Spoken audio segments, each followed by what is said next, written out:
സാധാരണക്കാരെ മന്ത്രിമന്ദിരത്തിൽ നിന്ന് അകറ്റി നിർത്തിയിരുന്ന കാലമൊക്കെ കഴിഞ്ഞു. ഇപ്പോൾ ഏതൊരാൾക്കും മന്ത്രിമന്ദിരത്തിലേക്ക് വരാം, അവരുടെ ആകുലതകൾ പങ്കുവയ്ക്കാം.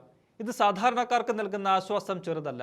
മുഖ്യമന്ത്രിയും മന്ത്രിമാരും സാധാരണക്കാരെ കേൾക്കും, അവരുടെ സങ്കടങ്ങൾക്ക് ഓൺ ദി സ്പോട്ടിൽ പരാതി നൽകും. ഏറ്റവും ഒടുവിലായി മന്ത്രി എം ലിജുവിന്റെ ഒരു ഇടപെടൽ സാധാരണ കുടുംബത്തിന്റെ കണ്ണീർ ഒപ്പുന്നുണ്ട്. സഹകരണ ബാങ്കിൽ നിന്ന് ജപ്തി നോട്ടീസ് കിട്ടി. കിടപ്പാടം തെരുവിലാകുന്ന അവസ്ഥയിലാണ് സാധുവായ സ്ത്രീയും അവരുടെ കുടുംബവും മന്ത്രി ലിജുവിന്റെ മുൻപിലെത്തുന്നത്. പൊട്ടിക്കരഞ്ഞുകൊണ്ടാണ് മന്ത്രിക്ക് മുന്നിൽ സ്ത്രീ സങ്കടം വിവരിച്ചത്. കരയരുതെന്നും സഹായിക്കാൻ ഞങ്ങളൊക്കെ ഇവിടെയില്ലേ എന്നുമായിരുന്നു ലിജു പറഞ്ഞത്. പിന്നാലെ ലിജു ബന്ധപ്പെട്ട ബാങ്ക് ഉദ്യോഗസ്ഥനെ ഫോണിൽ വിളിക്കാൻ ആവശ്യപ്പെട്ടു. ഫോൺ എടുത്ത ഉദ്യോഗസ്ഥനോട് എന്തിന് കുടുംബങ്ങൾക്ക് ഈ രീതിയിൽ ജപ്തി നോട്ടീസ് അയക്കുന്നു എന്നും ഇതല്ല സർക്കാരിന്റെ നിലപാടെന്നും മന്ത്രി അറിയിക്കുന്നുണ്ട്. ഇനി ഒരിക്കലും ഈ രീതിയിൽ പെരുമാറരുതെന്നും സർക്കാരിന്റെ ഗുണഭോക്താക്കളായ സാധാരണക്കാർക്ക് അതിന്റെ ഗുണം ലഭിക്കണമെന്നും ഉദ്യോഗസ്ഥരോട് താക്കീതായി മന്ത്രി ചൂണ്ടിക്കാട്ടി. ആ ദൃശ്യങ്ങളിലേക്ക് പോകാം.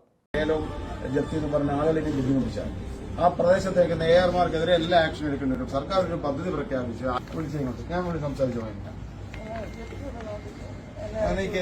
സംസാരിക്കില്ല. കോപ്പറേറ്റീവ് ബാങ്കാണല്ലോ ലേലം എല്ലാം ഇപ്പോഴും ഇന്ന് ഞാൻ പരസ്യമായിട്ട് പറഞ്ഞിട്ടുണ്ട്. നിങ്ങൾ ഇതിനൊന്നും ഇത് ചെയ്യണ്ട.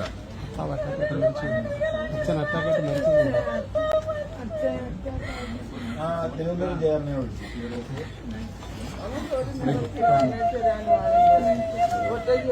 മരിച്ചു പറയണം. വിഷമിക്കാതെ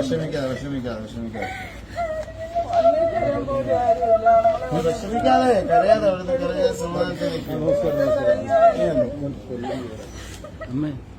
നമസ്കാരം.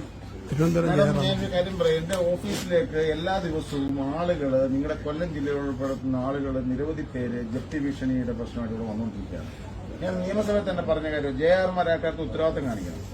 വളരെ അടിയന്തരമായിട്ട് സെക്ഷൻ 2 സഹകരണ രജിസ്ട്രാറിന്റെ പരിധി വരുന്ന മുഴുവൻ സ്ഥാപനങ്ങളും വിളിച്ച് പറഞ്ഞോണം ലേലവും ജപ്തി എന്ന് പറഞ്ഞ ആളുകളെ ബുദ്ധിമുട്ടിച്ചാൽ ആ പ്രദേശത്തേക്ക് മേയർമാർക്കെതിരെ എല്ലാ ആക്ഷൻ എടുക്കേണ്ടി വരും. സർക്കാർ ഒരു പദ്ധതി പ്രഖ്യാപിച്ചു, ആശ്വാസം എന്ന് പറഞ്ഞ് പദ്ധതി പ്രഖ്യാപിച്ചിട്ട് നാട്ടിലുള്ള പാവങ്ങൾ മുഴുവൻ കരഞ്ഞ് മന്ത്രി ഓഫീസ് വന്നുകൊണ്ടിരിക്കുകയാണ്. നിങ്ങളൊന്നും ആക്ട് ചെയ്യാത്തതുകൊണ്ടാണ് സംഭവിക്കുന്നത്.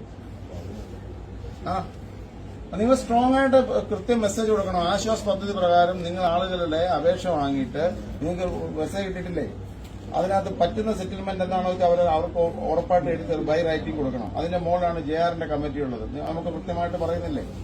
നിങ്ങളെ കമ്മിറ്റി വെച്ചിട്ട്, നിങ്ങളുടെ ജില്ലാ കമ്മിറ്റി വെച്ചിട്ട് അത് കറക്റ്റ് ചെയ്യണം. കരവല്ലൂർ കോപ്പറേറ്റീവ് ബാങ്ക് ഒരു